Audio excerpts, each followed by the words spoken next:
My pleasure to introduce Rabbi Leon Morris, who's the president of Pardes. Leon worked at the Shalom Hartman Institute in Jerusalem and was on the faculty of Hebrew Union College, Jewish Institute of Religion.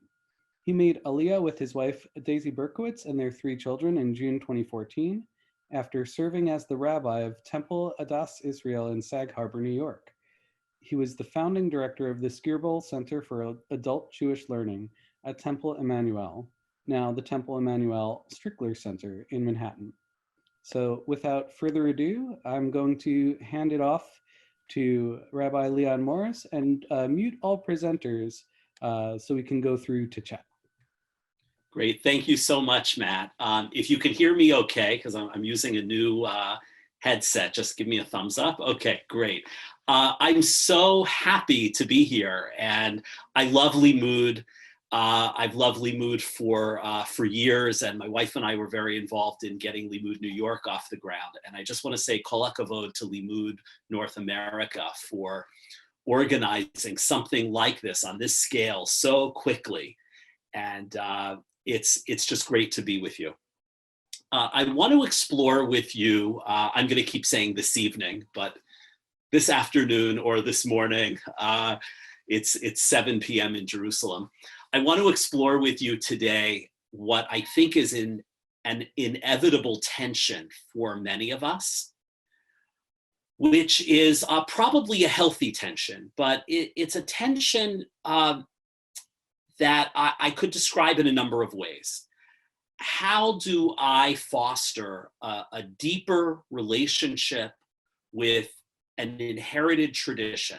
How do I foster a deeper relationship with Jewish texts and Jewish law and Jewish life on the one hand, and still maintain a sense of personal truth and personal integrity on the other?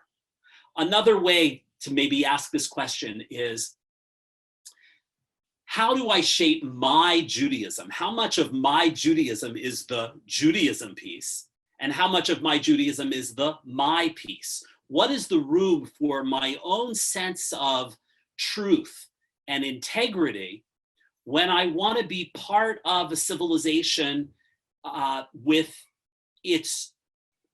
particular norms and particular laws? How do I navigate that? What's the me in my Jewish life? And like so many contemporary questions, this was a question that in some way is not new. And I want to spend the bulk of our time today studying with you an amazing Talmudic text, a sugya from Masechet Yoma, the tractate that is largely about Yom Kippur, but not the section that we're going to be looking at. But before we get to that text, there's a little bit of scaffolding that I'd like to lay out to make sure that we're all on the same page. Many of you online are familiar with the first bracha of the Amidah. The Amidah, the central prayer of every Jewish worship service. And the first bracha, the first blessing, whether it's on weekdays or Shabbat, whether it's morning, afternoon, or evening, is the Avot, or in liberal communities, the Avot and Imahot, the passage about our ancestors. And let me share screen. And again, for those of you that weren't on the call when I mentioned earlier, I'm happy to send the source sheet. Just feel free to email me. My email address is right there. So this is familiar to many of you, and we speak of God in the Amidah after we recall that God is the God of our ancestors, Abraham, Isaac, and Jacob. And in many traditions, Sarah, Rebecca, Rachel, and Leah, we refer to God as Ha'el, Hagadol, Hagibor, V'Hanora, the great, mighty, and awesome God. And like so much of the Siddur, which is an anthology of various texts, this phrase, Ha'el, Hagadol, Hagibor, V'Hanora, was not a creation of the editors of the Siddur. the people who we'll talk about in a moment, the people called the Anshe Knesset HaGadolah, the members of the Great Assembly, who created either the Amidah itself or the outline of the Amidah. This was actually a much older way of speaking about God, Ha'el HaGadol HaGibor VaHaNorah, and it comes from Sefer Devarim, from the book of Deuteronomy, where Moses is the one who coins this particular way of speaking about God. You can see it in source number 2. Ki Hashem Elohechem hu, Elohei ha'Elohim va'adonei ha'adonim, ha'el ha'gadol ha'gibor v'hanorah, asher lo yisafanim v'lo yikach shochat. For the Lord your God is a God and God supreme and Lord supreme, the great, mighty, and awesome God. Now, one would think that having established this particular way of speaking about God, these particular adjectives to describe God, Ha'el, Hagadol, Hagibor, V'Hanorah, that once Moshe establishes that way of speaking about God, that all future generations would continue to speak about God in this way. And the Talmudic passage that we're going to be learning together notes and is kind of struck by the fact that that phraseology for God, Ha'el, Hagadol, Hagibor, V'Hanorah, doesn't recur verbatim until we get to the end of the Tanakh, the end of the Hebrew Bible. Only when we get to Sefer Nehemiah, when it quotes the words of Ezra, and we'll talk about Ezra in a moment, do we have a return to this original phraseology of Moshe. And that's source number 3. Ve'ata Eloheinu, ha'el, hagadol, hagibor, v'hanorah, shomer habrit v'hachesed. So the question that we're going to be concerned with, or that the Talmud is going to be concerned with, is what happened to Moses's famous phrase all those years? A little bit of dating. Ezra and the Jews that returned from Babylonia to the land of Israel are the group of scholars, of scribes, who tradition calls the Anshe Knesset HaGadolah, the members of the Great Assembly. In other words, that group of scholars begins with Ezra and Nehemiah and continues until the period in the 1st century that we call the rabbis, the voices that we know from the Mishnah. So we talked about the fact that the Siddur is ascribed to the members of the Great Assembly. And so it's noteworthy in this context that not only does Ezra bring back the wording for the first time since Deuteronomy, of speaking of God as Ha'el, Hagadol, Hagibor, V'Hanorah, but also that it becomes part of the Amidah, which is the great masterpiece of the Anshe Knesset HaGadolah. So we're interested in the question of what happened to that phrase. And it's in addressing that question that we'll be able to address this larger theme that I introduced at the beginning of this tension that exists between being true to ourselves and being worthy of inheriting a tradition that's handed down to us. Okay, now normally I would break us into chavruta, and we'd have a good 20 minutes to, with our study partner, to go through this passage. And we even have at least one mother-daughter chavruta here, Ellen and Linda Steigman. But we're not going to have time for chavruta, so we're going to do it like this. I'm going to take us through the text, and then I'd like to open it, and I'll ask Matt to kind of field some questions, if it's okay, on chat, and maybe we'll see with 50 some people how we can do with some discussion as well. Okay. I hope you'll love this Talmudic text as much as I do. As Rabbi Yoshua ben Levi said, why are the sages of those generations called the members of the Great Assembly? What he's really asking is, what makes the members of the Great Assembly great? Why are they the members of the Great Assembly? And the answer that's given is Shehechziru atara liyoshna. They returned the crown to its former glory. You'll pardon me, they made God's crown great again. They brought back the old-time religion. They took what was old and tarnished and they made it new. How so? Moses came and said in his prayer, we saw this together, Ha'el Hagadol Hagibor V'Hanorah, the great, mighty, and awesome God. Now, what happens in the interim? The Talmud here is going to choose two particular prophets who come close to using Moses's phraseology of Ha'el Hagadol Hagibor V'Hanorah, but they don't do it exactly. And the Talmud is going to be very interested in their omissions of adjectives of God that Moses had established. Jeremiah the prophet came and said, Gentiles are carousing in God's sanctuary. Where is his awesomeness? And therefore he did not say awesome. We're going to look at the verse in a moment.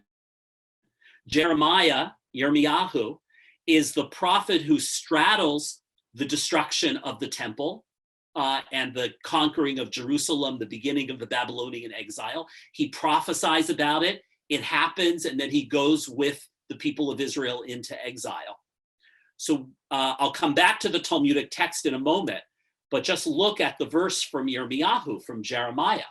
Jeremiah, at this point, prophesying the destruction of Jerusalem and the exile of the Jewish people to Babylonia, says about God, Oseh chesed la'alafim u'mishalem avon avot al chek b'neihem acharehem ha'el hagadol hagibor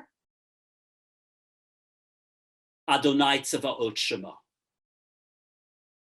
So it's for the Talmudic rabbis looking at this, it's so clear to them that this is a deliberate omission by Jeremiah of the attribute of Hanorah, that God is awesome.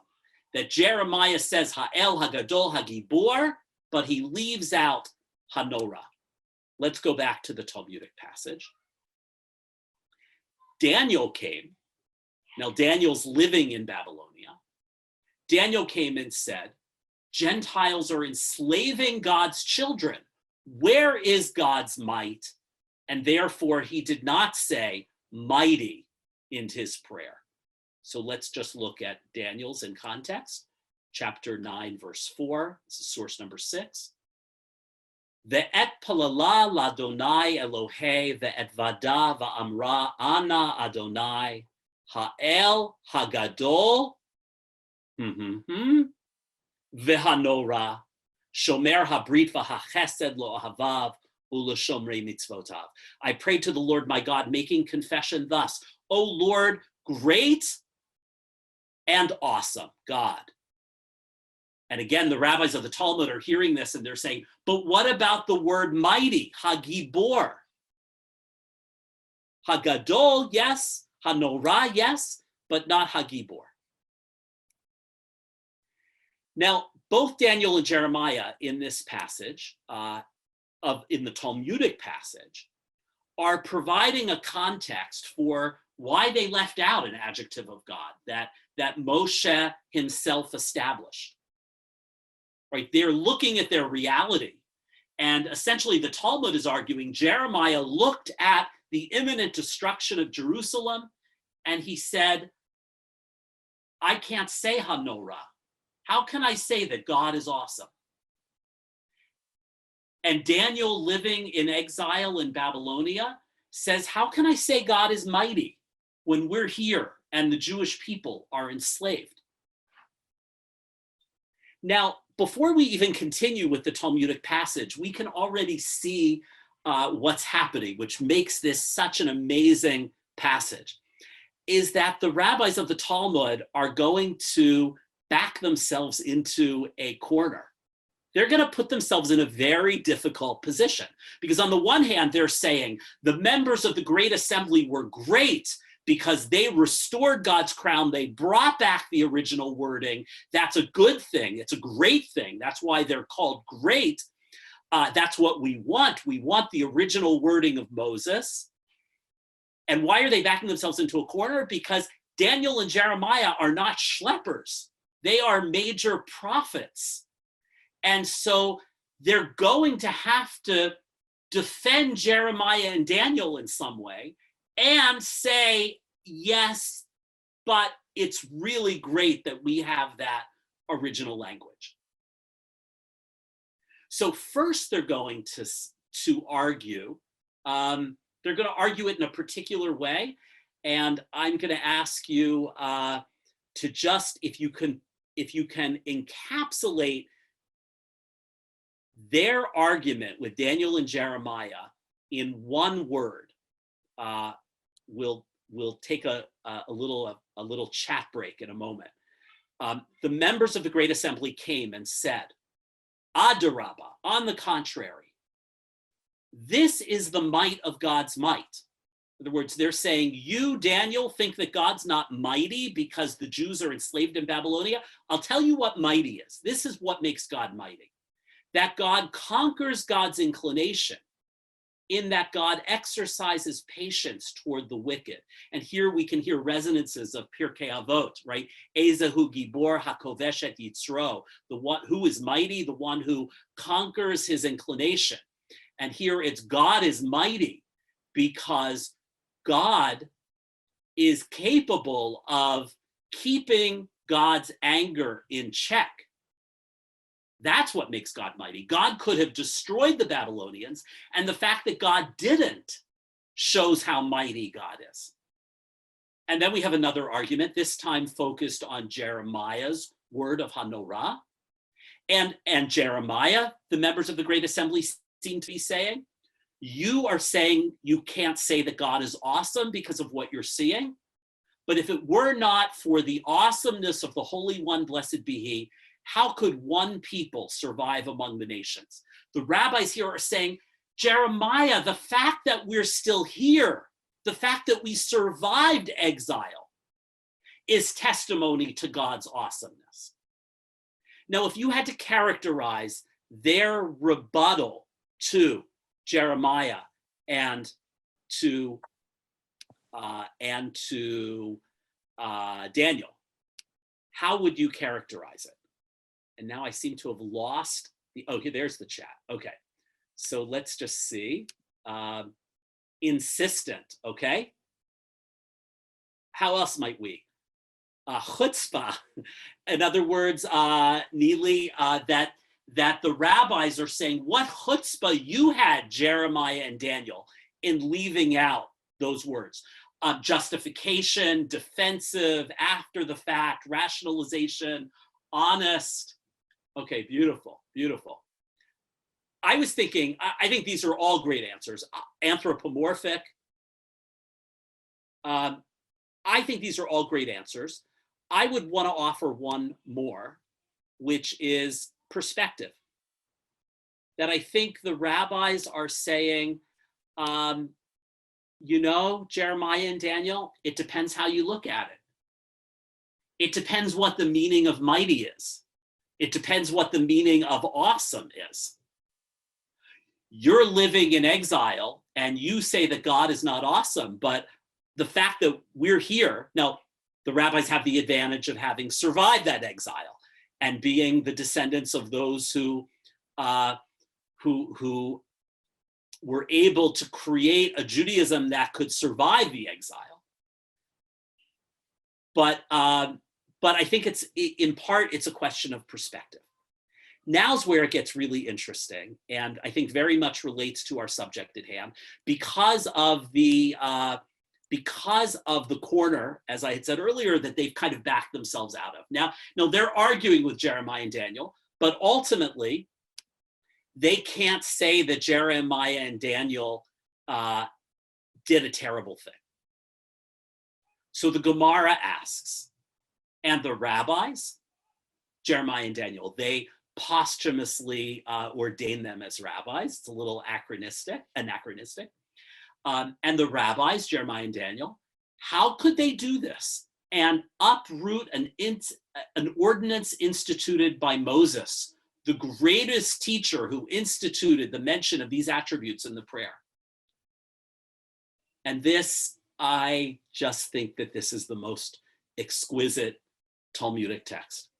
Rabbi Elazar said, they did so because they knew of the Holy One, blessed be he, that he is truthful and hates a lie, and therefore they did not speak falsely about God. Sheyod'in b'hakadosh baruch hu sha'amitihu, lefichach lo kizvu bo. And here's our tension. They knew that God is truth, right? The Midrash says God's chotem, God's seal is truth. Those of you who are Brandeis alumni will know that Brandeis chose as its seal the word emet, truth, because that was God's seal. You can't ask for a better seal than that. God is a God of truth, and they couldn't speak falsely about him. Now, the sugya ends there. So on the one hand, the rabbis are very clear. The members of the Great Assembly, they brought back the old language. God is deserving of all of those adjectives, that if it seems that we're living in a time where God is not manifest in that way, maybe we have to think about those terms in a different way. After all, Moshe established them for us, and who are we? And yet, on the other hand, we have great empathy or understanding or maybe identification with Jeremiah and Daniel. And we understand that their commitment was to speak their truth about God, and that we know that God demands our truth. And so that's the tension. The tension is, how can we attach ourselves to an inherited tradition? These are inherited words by Moshe, from Moshe to us. And yet we also have to be true to what we see in the world. We have to be true to our own understanding of how we're reading history and how we're reading the reality that surrounds us. And this Talmudic sugya seems to be stuck, I think, in a way that many of us are stuck. We want both, and we see the value of both. So I want to pause here. There's a lot of other texts that I'd like to get to. I'll just tell you what's coming, and then we'll stop for 5 minutes or so and take some comments. We're going to look at some contemporary texts that mind this gap, that live with this tension that we see inherent in this particular Talmudic text. So in other words, we're going to be looking at some contemporary parallels that also are struggling with this same tension, living our truth and also embracing an inherited tradition. So let's take a few comments. Let me see if I can stop share for a second. There we go.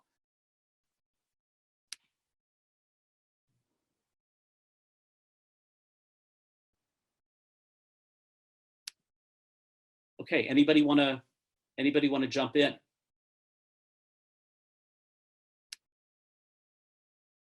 It looks like we have a comment from Mark Cohen saying each rabbi in each generation praises God based upon their perception of him in their time.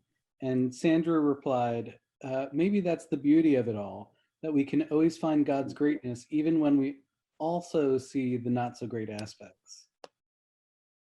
Great. The only thing that I would add, I really appreciate that, is I think that there's tension and there's some degree of ambivalence how much are we responsible for being heirs to this inherited tradition? And I think rabbis often tend to be quite conservative with a small c about what those boundaries are in responding to the truth of our time. And I guess the question that we all ask ourselves, whether we're rabbis or lay people, is, how far can we go and still be embracing this inherited tradition?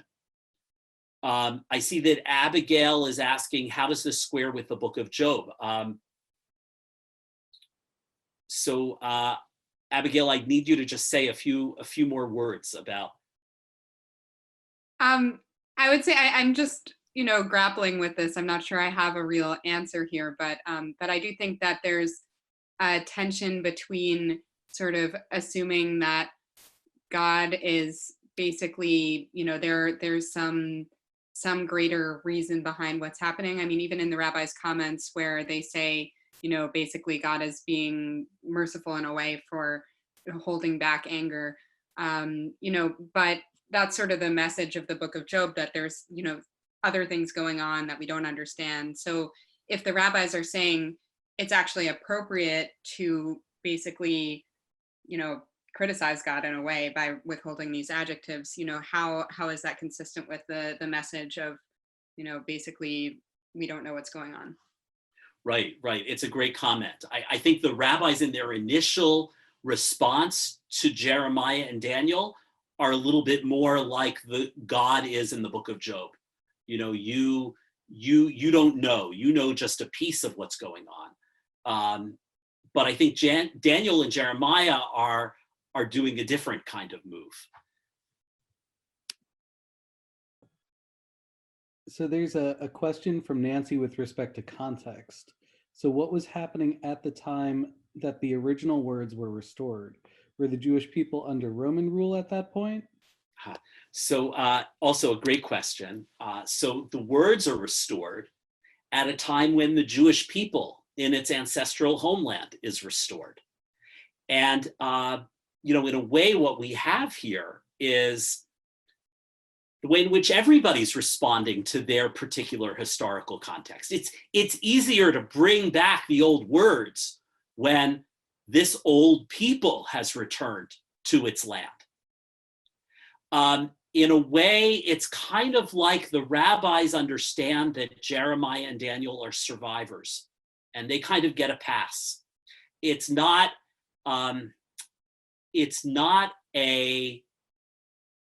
embracing of the kind of faith that they're championing in the members of the Great Assembly, but they understand that the members of the Great Assembly are living in a miraculous time. They're living in a time when, they can say, Hayinu kecholmim, like we say in Shir Hamalo, we were like dreamers when we returned to Zion. But they understand the context of the earlier generations who had been exiled to Babylonia. And it's hard to be judgmental of people who were living through that. And I think that's a little bit of what's going on here. Let's take just a couple more comments, and then I'm gonna move ahead, although I'm gonna download these chat comments because I see they're very rich. Allison was writing, are the rabbis realizing that we sometimes need perspective to see God's awesomeness or might? That really is their argument. Their argument is, Jeremiah and Daniel, you didn't see it, but we, even if we had lived at that time, we might have understood awesomeness and might in a way that would have allowed us to say it. I want to weave into this some of the contemporary texts. I'm sorry that we won't have time to deal with all of the questions right now, but I'm glad that as I'm speaking, you're able to read all of the comments and questions, because just catching a few glimpses, I see how rich and how insightful they are. Let me do a share screen again.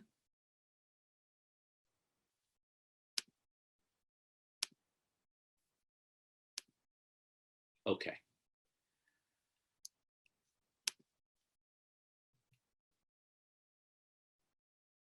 So I want to ask, with regard to each of these contemporary texts, how does it mind the gap? How does it note this tension between wanting to be part of an inherited tradition and wanting to be true to ourselves? And I'm going to bring a few examples, and I think each example does this. Each example holds this tension in a slightly different way. So this source is from the relatively new Reform High Holiday Machzor called Mishkan HaNefesh. And it comes in the context of the three confessions of Seder HaAvodah that the high priest made on Yom Kippur. And this offers a fourth confession. In Seder HaAvodah, the first confession is for himself and his family. The second confession is for all the priests. And the third confession is for the whole house of Israel. And this says, well, we also need a confession. So again, reading this through this prism of how does this mind the gap between wanting to connect ourselves to an inherited tradition and needing to be true to who we are. We confess, in our generation, faith is partial and frayed. Like an old tallis, threadbare and torn, faith has been worn thin by doubts, torn by ambivalence. What do we see when we look at its knotted fringe? Reminders of mitzvot, or something tangled, coming apart, a reminder of all our misgivings? We confess, in our generation, love of Torah is tenuous, indifference to communal obligation profound. We allow our differences to divide us, resentments fester, and a small people is made smaller by disunity and strife. We fail to notice the signs of your presence in our world, and we forget to lament your absence from our lives. Uncertainty too easily turns to skepticism. We allow hard questions to consign religion to irrelevance. Our forebears called you Tzur Yisrael, Tzur Olamim, Rock of Israel, Rock of all time and space. We confess our longing for the faith that sustained them. We confess our need and desire to attach our hopes to theirs. So, how would you characterize this? How would you characterize this way in which the tension is described? How does this particular prayer painful? Who wrote this? This was written by Shelley and Janet Martyr in Palo Alto. Janet notes, maybe this isn't just of our generation. It seems unlikely. And in fact, I think when we look at this reading in light of the passage from Masechet Yoma, the Talmudic passage, it's interesting. How much is that kind of loss of faith a modern phenomenon? How does this mind the gap? I think there is a sense of loss here. Alyssa wrote painful. I think there's a sense of loss. There's a sense of nostalgia for what was. I think in a way there's a certain resonance to this idea. Remember, at the beginning of our Talmudic passage, we said the members of the Great Assembly are called great because shehechziru atara liyoshna, they return God's crown to its original glory. There's a sense of, look at how our generation has allowed God's crown to become tarnished. And we're not even desiring God's crown. There's a real critique in here in noting this gap. So I want to share with you another contemporary parallel. And in a way, I think it's probably one of the most powerful contemporary parallels to the Talmudic text that we study. And this is a song by the Israeli musical artist Kobe Oz. Kobe Oz was the lead singer of a group called T-Pex. And about 10 years ago, he released a CD called Mizmorei Nevuchim, Songs for the Perplexed. His album reflects a now 25-year phenomenon in Israel of non-Orthodox Jews reclaiming Judaism on their own terms and trying to create an indigenous Israeli non-Orthodox Judaism, alongside other forms of non-Orthodox Judaism that have been in Israel for quite a long time. Kobe Oz's grandfather was Rabbi Nissim Mesika, who was a Tunisian immigrant, who was a paitan. He was a composer of piyutim, of religious poetic songs. Kobe was very close with his grandfather, and he discovers a shoebox filled with cassette tapes of the piyutim being sung by his now late grandfather. And he's now this musical star in Israel, and he's fondly remembering the musical tradition of his grandfather, now long past. And he is, his style is very different from his grandfather's. And the kinds of music that he writes is very different from his grandfather's. And so what he does is he composes a song that he sings with his deceased grandfather. He composes a song around the cassette tape of his grandfather singing. You'll see the words, and I'm going to use a video produced by Makom, Jewish educational part of the Jewish Agency. And you'll see, I want you to pay attention to how different the words are. His grandfather sings very traditional inherited words. Ata El, you are God. Kabetz nidchei Yisrael, you gather the remnants of the scattered of Israel. Elohai kabetz nidchenu me'arba kanfot haaretz, God, gather us up from the four corners of the earth. Ushlach mishichenu malkenu David ben Peretz, and send us the Messiah, the descendant of David. Very traditional inherited words. And around that, Kobe writes a song that is his truth, his religiosity, which has a lot of gratitude in it, but also a little bit of skepticism, a little bit of sarcasm.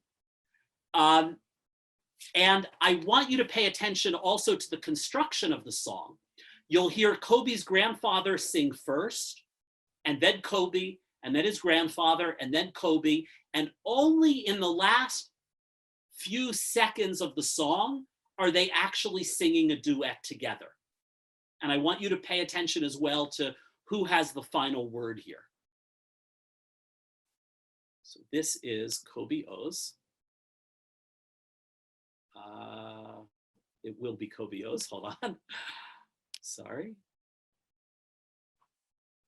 This is what happens when you give your computer to your kids to keep them busy when they're only allowed to go 100 meters from home.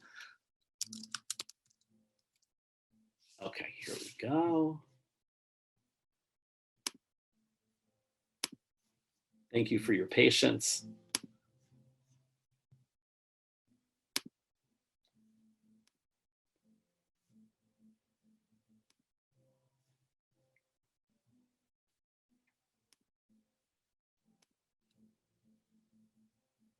بحضرت عيد ويشوعته التايل إلواي التايل إلواي التايل رب اسم الحي إسرائيل إلواي رب اسم الحي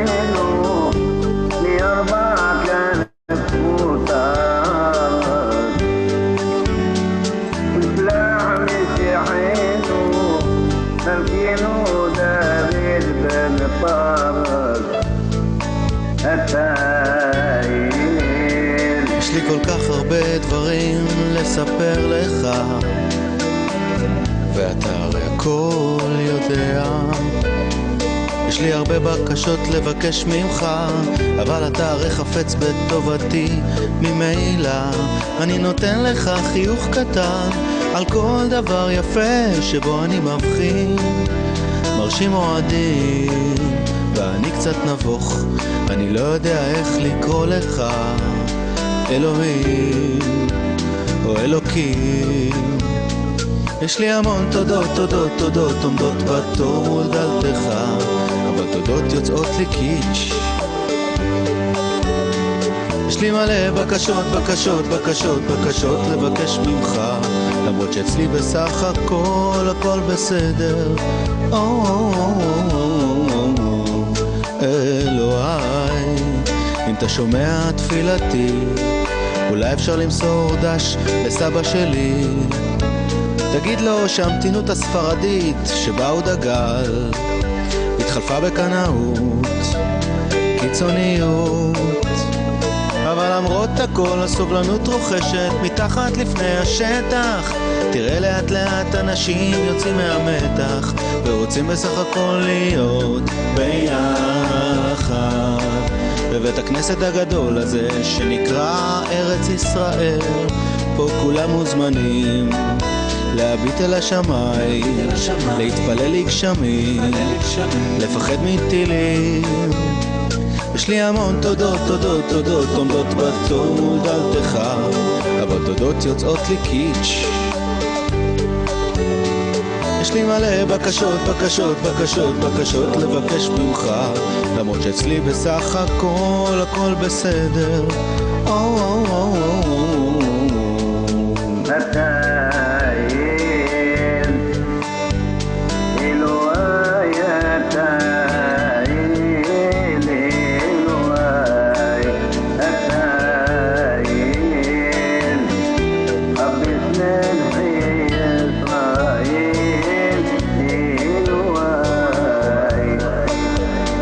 יש לי המון תודות, תודות, תודות עומדות בתור מול דלתך, אבל תודות יוצאות לי קיץ'.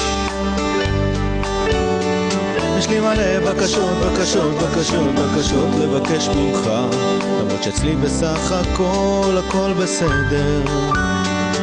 חבר חיינו מארבע כאן כמותה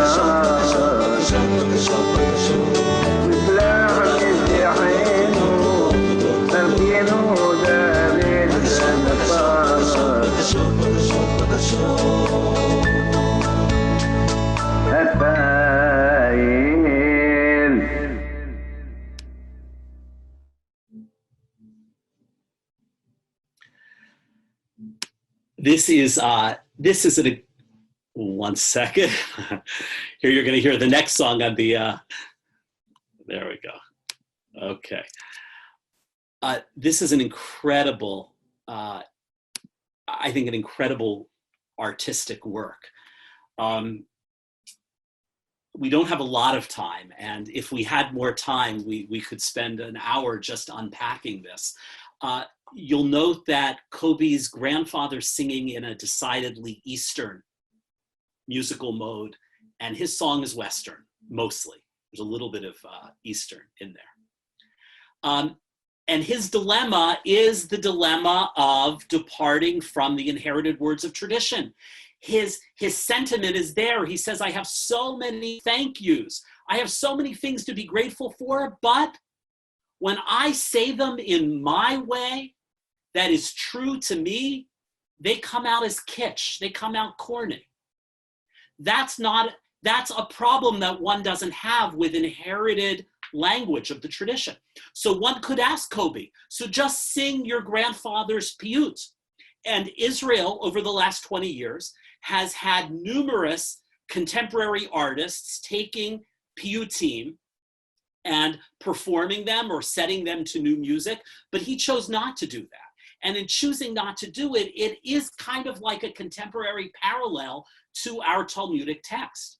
He's saying, I love my grandfather's language, and I want to preserve my grandfather's language, and I want to share my grandfather's language with the world, but ultimately, I can't sing those words. I want him to continue to sing them. And maybe I want other people to continue to sing them, but I have to be true to myself. And yet I'm stuck because in being true to myself, my words don't have the gravitas of an inherited tradition. And I think the project here of creating a duet between my words and my truth and the inherited words of a tradition speak volumes. Maybe what we're called to do suggests Kobe-O's through this musical artistic piece. We're called to sing a duet. We're called to be true to ourselves, like Jeremiah and Daniel, to recognize that God is a God of truth, and yet we want to engage with those inherited words. And if we can sing simultaneously the inherited words and our own, beautiful. So I want to conclude. There are so many texts we're not getting to, and feel free to send an email, leon@pardes.org.il, and I'm happy to share the source sheet. I want to conclude with the words of my friend and teacher, Rabbi Michael Marmer,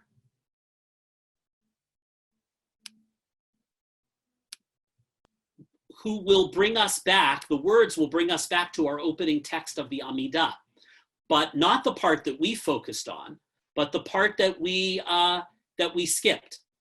Michael Marmer says, one way of understanding the differences between traditionalists and progressives is to think about the emphasis each places on the should and the can. A traditionalist will say you can't just throw away the truths of tradition every time you're hit over the head by some new faddish notion. If the idea of a merciful God seems hard to reconcile with a world on fire, try harder, right? That's essentially what the rabbis of the Talmudic passage were saying to Jeremiah and Daniel. You don't think that God is awesome? Well, redefine awesomeness. Meanwhile, the progressives respond by insisting that a tradition which requires us to give up on our credulity is not worth preserving. This is the end of that Talmudic passage. God is a God of truth. So here, Rabbi Marmer connects this to a teaching of the Baal Shem Tov. A teaching usually attributed to the founder of the Hasidic movement, the Baal Shem Tov, notes that the Amidah prayer begins in a curious manner. Our God and the God of our ancestors. Eloheinu ve'Elohei Avoteinu. Why does it need to mention both ourselves and those who came before us? He concludes that there are two kinds of people in the world. The God of our fathers' camp concentrates on the concept of God provided by tradition, while the our God people are engaged in their own search for a meaningful notion of God. We say both parts of the blessing because one sensibility without the other is weak. If all we have is tradition, we can become parrots, repeating sentences we don't understand or believe in. And if we are constantly searching, we can be blown around by the winds of opinion, believing one thing today and another tomorrow. By combining the two approaches, we can have both firm roots and high aspirations. This too is a suggestion that we need our people to be singing a kind of duet. And there will always be Jews who are more of the Jeremiah and Daniel camp. I can't say it. I need to be true. God demands my truth. And there will always be the camp that says, well, let's try a little harder. Let's understand Hanorah, awesome, in a different way. Let's understand Hagibor, mighty, in a different way. And this might be one of the ways that we can bridge this gap or live healthfully within this tension of creating my Jewish life, a Jewish life that is mine, that is true to my own sense of truth in the world, of that reflects how I understand the world, and to be responsible heirs to an inherited tradition. I'm going to love later this evening, after I go to more of the Limmud classes, I'm going to download the chat and read it. It's wonderful to be with all of you, and I wish you a wonderful day of learning, and a Shavua Tov from Jerusalem, and a week of good health and resilience and strength. Thank you so much. Thank you.